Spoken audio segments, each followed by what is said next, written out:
E aí, pessoal? Prontos para mais um mergulho profundo aqui no Deep Dive? Hoje a gente vai desvendar os segredos da mente milionária. É aquele livro do T. Harv Eker que todo mundo fala, sabe? Aquele que virou referência quando o assunto é prosperidade. Os segredos da mente milionária. É um clássico, né? Um daqueles livros que a gente indica sem pensar duas vezes. Ele dá um clique na nossa cabeça, sabe? Muda a nossa forma de pensar sobre dinheiro, sucesso. E o bom é que o Eker não fica só na teoria. Pois é. Ele traz histórias reais, exemplos práticos, exercícios, tudo pra gente colocar a mão na massa, sabe? Tipo, você lembra daquela história da mulher que cortava as pontas do presunto antes de assar? Ah, lembro sim. Uma tradição de família, né? Ela fazia aquilo sem questionar, até descobrir que o motivo era só porque a avó dela tinha uma panela pequena. É isso aí. Essa história é perfeita para ilustrar um ponto central do livro. A gente muitas vezes copia os comportamentos e as crenças sobre o dinheiro que a gente herda da nossa família sem nem perceber. É o que ele chama de modelo de dinheiro. É o famoso mindset financeiro, né? Isso. E esse modelo de dinheiro funciona como um filtro, meio que define como a gente lida com o dinheiro, como a gente ganha, como a gente gasta e investe. Influencia tudo, né? Até a forma como a gente pensa sobre a nossa própria prosperidade. E o mais louco é que esse modelo age de forma inconsciente, a gente nem percebe. De repente, as crenças limitantes aparecem e boicotam a nossa vida financeira. Total. Por isso que o primeiro passo é a gente se tocar do nosso próprio modelo, sabe? Se questionar. Quais mensagens eu recebi sobre dinheiro na minha infância? Meus pais eram mão de vaca, ou viviam endividados. É tipo uma autoanálise, né? Uma viagem no tempo para entender como a gente aprendeu a lidar com as finanças. Exatamente. E aí a gente começa a identificar as crenças limitantes, tipo, dinheiro é sujo, ou pessoas ricas são arrogantes. Faz sentido. E como a gente faz para identificar essas crenças? Elas estão tão enraizadas na gente. Presta atenção aos seus pensamentos, sentimentos e comportamentos em relação ao dinheiro. Você se sente culpado gastando com você mesmo. Tem medo de ficar rico. Interessante. Mas, e depois que a gente descobre essas crenças limitantes, o que a gente faz com elas? Aí vem o desafio. Reprogramar essas crenças. O Eker dá várias dicas para isso. Afirmações positivas, visualização criativa, mudança de hábitos. Então quer dizer que não adianta só pensar positivo, a gente precisa agir também. Pensar positivo é importante, mas sem ação não rola. É como uma semente que nunca foi plantada. O Eker nos incentiva a sair da zona de conforto, correr riscos calculados e buscar sempre o crescimento financeiro. É que nem a história da Perdita Felícia, a atleta olímpica. Ela levou um tombo feio numa competição, mas usou essa experiência para voltar mais forte ainda. Que exemplo, né? Ela transformou um obstáculo numa oportunidade de crescimento. E essa mentalidade de campeã faz toda a diferença, seja nas finanças, seja na vida. Falando em sucesso, o Eker quebra aquele mito de que riqueza é só para alguns sortudos. Ele mostra que a prosperidade é possível para todo mundo. Sim. Ele usa até a analogia da nota de $5 circulando para ilustrar isso. O dinheiro gera valor para todos os envolvidos, entende? Tipo, o dinheiro que eu gasto num restaurante ajuda a pagar os funcionários que, por sua vez, vão usar esse dinheiro para comprar outras coisas e por aí vai. Isso aí. E essa mentalidade de abundância é essencial para atrair prosperidade. Quando a gente acredita que tem para todo mundo, a gente se abre para receber mais. E tem outra coisa legal. O Eker mostra que rico não é sinônimo de egoísta. Tem um monte de gente rica que faz a diferença no mundo, que ajuda os outros, que contribui para causas importantes. E a gente também pode fazer isso, né? Usar nossa prosperidade para fazer o bem, seja doando, investindo em projetos sociais ou simplesmente ajudando quem precisa. Legal. Então a gente já viu que para ter sucesso financeiro precisamos reprogramar o nosso modelo de dinheiro, ter coragem para agir e acreditar na abundância. Mas, e na prática, como a gente administra o nosso dinheiro de forma inteligente? O Eker ensina um sistema bem legal, já o ARS. É como se a gente dividisse o nosso dinheiro em potes, cada um com um objetivo específico. Potes? Yeah. Me explica melhor esse sistema. São 6 potes no total. O primeiro, e o mais importante, é das necessidades essenciais. Ele recebe 50% da nossa renda e é para cobrir as despesas básicas. Moradia, comida, transporte, saúde, tudo que a gente precisa para viver. Beleza. 50% para necessidades básicas e os outros 50%. A gente divide entre os outros potes 10% trocado. Tem o pote da conta financeira para a liberdade, que é para investir em coisas que geram renda passiva, tipo ações e imóveis para alugar. É o pote da independência financeira. Né? Isso. Depois tem o pote da educação, para investir na gente mesmo. Cursos, livros, workshops, tudo que ajude a gente a crescer. Esse pote é fundamental, né? Conhecimento nunca é demais. Verdade. Aí tem o pote do Lázaro para a gente curtir a vida, viajar, sair com os amigos, se divertir. Afinal, a gente merece um pouco de prazer, né? Claro, a prosperidade não é só ter dinheiro, é viver bem também. E aí, para realizar os sonhos maiores, tem o pote da poupança para desejos de longo prazo, para comprar uma casa, um carro. fazer aquela viagem dos sonhos. Entendi. E pra fechar com chave de ouro? O pote das doações. Pra gente contribuir com causas que a gente acredita, ajudar o próximo, fazer diferença no mundo. Que legal. Mas a gente precisa dividir o dinheiro rigidamente entre os potes. O ideal é seguir a regra dos 10%. Mas o importante é ter um plano e se esforçar para seguir, adaptando a sua realidade. E por falar em esforço, o Eker bate bastante na tecla da disciplina financeira. Não adianta ter um plano se a gente não tiver força de vontade para segui-lo.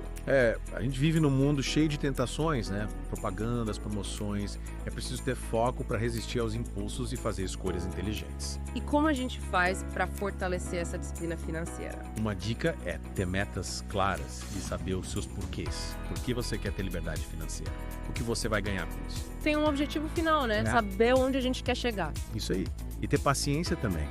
Construir riqueza leva tempo, exige persistência, nada de cair na lábia de quem promete dinheiro fácil. Devagar e sempre, né? Como na fábula da lebre e da tartaruga. Exatamente. E lembre-se, a jornada não precisa ser um sacrifício. Se você se sentir sufocado, reveja seus planos e faça ajustes. O importante é ter equilíbrio entre seus objetivos financeiros e o seu bem-estar. Falando em bem-estar, o livro também explora a relação entre dinheiro e felicidade. Afinal, de que adianta ter muito dinheiro se a gente não tiver saúde, paz interior e bons relacionamentos? Verdade. O Eker defende que o dinheiro é só uma ferramenta que pode aumentar nossa felicidade, mas não é a fonte dela. Se você já é feliz, o dinheiro te dá mais liberdade, mais recursos para realizar seus sonhos. Mas se você é infeliz, o dinheiro pode acabar piorando as coisas. É como se o dinheiro potencializasse as nossas emoções, né? As boas e as ruins. Exatamente. Por isso é fundamental cultivar a felicidade em outras áreas da vida também, para que o dinheiro possa amplificar essa felicidade. E a gratidão é um ingrediente essencial nessa receita da felicidade. Ou seja, a gente precisa encontrar felicidade em outras áreas da vida para que o dinheiro possa potencializar essa felicidade. Isso aí. E lembre-se, a felicidade não está em ter tudo o que a gente quer, mas em apreciar o que a gente já tem. A gratidão abre espaço para abundância e para mais prosperidade em todas as áreas da vida. E aí, pessoal, de volta para a segunda parte do nosso mergulho aqui nos Segredos da Mente Milionária. Já falamos sobre o modelo de dinheiro, a importância da ação, o sistema dos potes, mas o Eker ainda tem muito para nos ensinar sobre como ter uma mente próspera. É verdade. E tem uma coisa que me chamou a atenção no livro, a importância da autoimagem. Como a gente se vê em relação ao dinheiro e ao sucesso. Exato. O Eker fala que a nossa autoimagem é como um termostato, sabe? Ela meio que define o nível de riqueza que a gente se permite ter. Se a gente se enxerga como alguém que merece ser rico, que é capaz de gerar riqueza, a gente naturalmente atrai mais prosperidade. Mas e se a gente tem aquela autoimagem negativa, sabe? Tipo, cresceu ouvindo que dinheiro é a raiz de tudo mal, o rico só explora os outros. Como muda isso? Aí a gente precisa arregaçar as mangas e mudar essa autoimagem. O Eker dá várias dicas para isso. Uma delas é identificar e combater as crenças limitantes que nos impedem de prosperar. Explica melhor isso de crenças limitantes. O que são elas? Como a gente luta contra elas? As crenças limitantes são aquelas ideias que a gente internaliza ao longo da vida e que acabam nos travando, sabe? Tipo, eu não sou bom o suficiente, eu não mereço ser rico, dinheiro é difícil de ganhar. Eu não sou inteligente o suficiente para investir. É, exatamente. Qualquer pensamento que te coloca para baixo te impede de crescer. Entendi. E como a gente se livra dessas crenças? Primeiro, a gente precisa identificá-las. Prestar atenção nos nossos pensamentos e ver quais deles estão te sabotando. Depois, é hora de questionar essas crenças. Será que elas são realmente verdade? Ou são só ideias que você aprendeu e que não te servem mais? Faz sentido. E depois de questionar, qual o próximo passo? Aí a gente substitui essas crenças por outras mais fortes, que te impulsionem para os seus objetivos. Por exemplo, em vez de pensar, eu não sou bom o suficiente, você pode começar a afirmar, eu sou capaz de realizar qualquer coisa que eu me proponha a fazer. E como a gente faz para essas novas crenças grudarem na mente, virarem realidade? E repete elas com convicção todo dia até que elas se tornem parte de você. O Eker sugere usar afirmações positivas, visualizar seus objetivos como se já tivessem acontecido e agir de acordo com essas novas crenças. Então não adianta só pensar diferente, tem que agir diferente também. Exatamente. Afinal, fé sem obras é morta, né? Se a gente quer resultados diferentes, a gente precisa agir diferente. E por falar em agir, o Eker fala muito da importância de sair da zona de conforto, se desafiar, buscar sempre crescer. Sim, ele usa a metáfora do caranguejo no balde. Se o caranguejo quiser sair do balde, ele precisa se esticar, se esforçar e ir além dos seus limites. Com a gente é a mesma coisa. A vida começa onde termina a sua zona de conforto, é aquela frase, né? Mas e o medo de fracassar? E se a gente sair da zona de conforto e der de cara no muro, o medo é normal, todo mundo sente.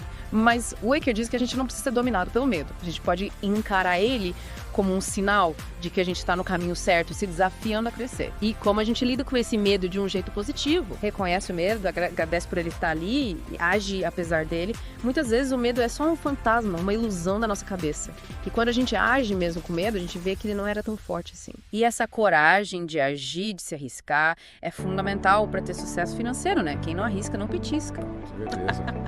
O Waker dá vários exemplos de gente que ficou rica porque teve a coragem de sair da zona de conforto, investir em ideias novas, abrir o próprio negócio. E além da coragem, o que mais a gente precisa para ter sucesso? Perseverança, disciplina, determinação, resiliência. Construir riqueza é uma maratona, não é uma corrida de 100 metros. Tem que ter paciência, foco e disciplina para seguir em frente, mesmo quando as coisas ficarem difíceis. E ter bons mentores também, né? O Waker fala bastante disso. Sim, ele diz que a gente se torna a média das 5 pessoas com quem a gente mais convive. Por isso, é importante se conectar com gente que te inspira, que te motiva, que te ajuda a crescer. Tipo, se você quer ser rico, ande com gente rica. É isso aí. Se cerca de pessoas que pensam grande, que querem te ver vencer e que te ajudam a realizar seus sonhos. Mas como a gente encontra esses mentores? Eles podem estar em qualquer lugar. Podem ser seus pais, seus professores, amigos, colegas de trabalho, Escritores que você admira. palestrantes, enfim, pessoas que já trilharam o caminho que você quer trilhar e que podem te dar dicas valiosas. Legal. E o que mais a gente pode fazer para turbinar essa mentalidade de prosperidade? Cultivar a gratidão. Agradecer pelo que a gente já tem. Celebrar cada conquista, por menor que seja.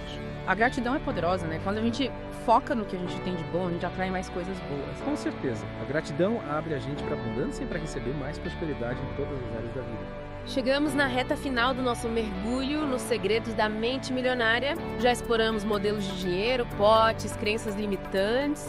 Nossa, quanta coisa! E para fechar com chave de ouro, o que mais o T. Harv Eker traz pra gente? O que ele fala sobre essa busca por felicidade através da riqueza? É que nos faz pensar fora da caixa, né? E para finalizar, ele nos convida a refletir sobre a relação entre dinheiro e felicidade. Afinal, de que adianta ter rios de dinheiro se a gente não tem saúde, paz interior, relacionamentos que valem a pena? É verdade, né? Tipo, qual é a visão dele sobre isso? A gente pode realmente encontrar a felicidade através da riqueza. Ele defende que o dinheiro é uma ferramenta. Poderosa, sim, mas só uma ferramenta. Ele pode aumentar a felicidade, mas não é a fonte dela, sabe? Se você já é uma pessoa feliz, o dinheiro te dá mais liberdade, mais opções para realizar seus sonhos.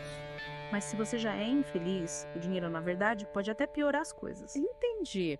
É como se o dinheiro amplificasse o que a gente já sente, né? Se a gente tá feliz, fica mais feliz ainda. Mas se a gente tá na bad, aí piora tudo. Exatamente. Por isso é importante cultivar a felicidade em outras áreas da vida, para que o dinheiro possa, aí sim, amplificar essa felicidade. Tipo, a gente tem que ser feliz por outros motivos, e não só por causa do dinheiro. Isso. E o Waker lembra, a felicidade não está em ter tudo que a gente quer, mas em apreciar o que a gente já tem. A gratidão é fundamental. Agradecer pelas coisas simples, pelas conquistas, pelos aprendizados. A gratidão abre a gente para abundância e para receber mais prosperidade em tudo na vida. A gratidão, essa palavra mágica que a gente me ouviu por aí. Mas como colocar isso em prática no dia a dia, quando a gente pensa em dinheiro? Começa o dia agradecendo, sabe? Pela sua cama quentinha, pelo café da manhã, pelo trabalho que te permite sustentar sua família. Durante o dia, agradece pelas oportunidades, pelos desafios, pelas pessoas que te amam. E antes de dormir, agradeça por tudo de bom que aconteceu. Pequenos gestos que podem mudar a nossa forma de ver o mundo, né? E além da gratidão, o que mais a gente pode fazer para ter essa sintonia entre dinheiro e felicidade? O Waker nos incentiva a usar o dinheiro de forma consciente, sabe? Investir em experiências que tragam alegria, ajudar as pessoas que a gente ama, contribuir para causas importantes pra gente. Quando a gente usa o dinheiro para fazer o bem, a gente se sente mais realizado, mais feliz. Ou seja, o dinheiro pode ser uma força do bem, né? Desde a gente use ele com sabedoria, com propósito. E pra gente encerrar esse mergulho incrível, que tá uma pergunta pro nosso ouvinte. Se você pudesse criar sua vida financeira ideal, como ela seria? Que trabalho você teria? Como você usaria seu dinheiro? Que impacto você gostaria de causar no mundo? Reflita sobre essas perguntas e comece a traçar um plano para transformar seus sonhos em realidade. A jornada para a prosperidade pode ser desafiadora, mas com as ferramentas certas e a mentalidade adequada, você pode alcançar tudo o que deseja. E a gente do The Deep Dive espera que esse mergulho nos segredos da mente milionária tenha te inspirado a seguir esse caminho com mais confiança e entusiasmo. Até a próxima!